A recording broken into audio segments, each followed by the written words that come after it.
దేశంలో మన రాష్ట్రం సాధించిన ప్రగతిని గవర్నర్ తన ప్రసంగంలో కూలంకుషంగా చాలా అద్భుతంగా చెప్పారన్నారు ఎమ్మెల్సీ కవిత. కొత్తగా ఏర్పడిన రాష్ట్రం ఇంత అభివృద్ధి సాధించిందంటే మానవతా దృక్పథం, దార్శనికత, రాజనీతిజ్ఞత, కార్యదీక్ష కలిగిన నాయకుడు ఉన్నప్పుడు మాత్రమే సాధ్యమవుతుందన్నారు.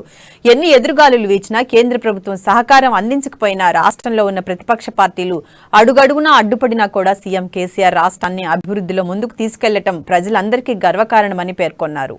ఏ రాష్ట్రమైనా కూడా ప్రగతి సాధించిందని తెలియాలంటే ఒకే ఒక కొలమానం ఉంటుంది సార్. ఆ రాష్ట్రంలో ఉన్నటువంటి ప్రజల యొక్క తలసరి ఆదాయం ఎంత ఉండే ఎంత పెరిగిందన్నది మాత్రమే ఆ రాష్ట్రం యొక్క సర్వతోముఖ అభివృద్ధిని తెలియజేస్తుంది. కాబట్టి 2014లో అంటే తెలంగాణ రాష్ట్రం ఏర్పడినటువంటి సందర్భంలో మన రాష్ట్ర తలసరి ఆదాయం 1,24,104 రూపాయలు ఉండింది అధ్యక్ష. అదేవిధంగా 2022లో మనం చూసుకున్నట్టయితే 3,17,118 రూపాయలకు మన రాష్ట్ర తలసరి ఆదాయం పెరిగింది అధ్యక్ష.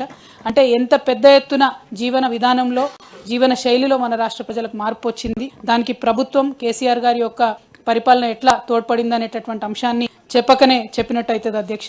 ఏ రంగం తీసుకున్న అధ్యక్ష, అది విద్య కావచ్చు, వైద్యం కావచ్చు, వ్యవసాయం కావచ్చు, ఉద్యోగ ఉపాధి కల్పన కావచ్చు, పెన్షన్లు కావచ్చు, పెట్టుబడులు కావచ్చు, పరిశ్రమలు కావచ్చు, పల్లె ప్రగతి కావచ్చు, పట్టణ ప్రగతి కావచ్చు అధ్యక్ష, అది అడవుల పెంపకం కావచ్చు, ఆలయాల అభివృద్ధి కావచ్చు, దళిత వర్గాల అభివృద్ధి కావచ్చు, మైనారిటీల అభివృద్ధి కావచ్చు, బీసీ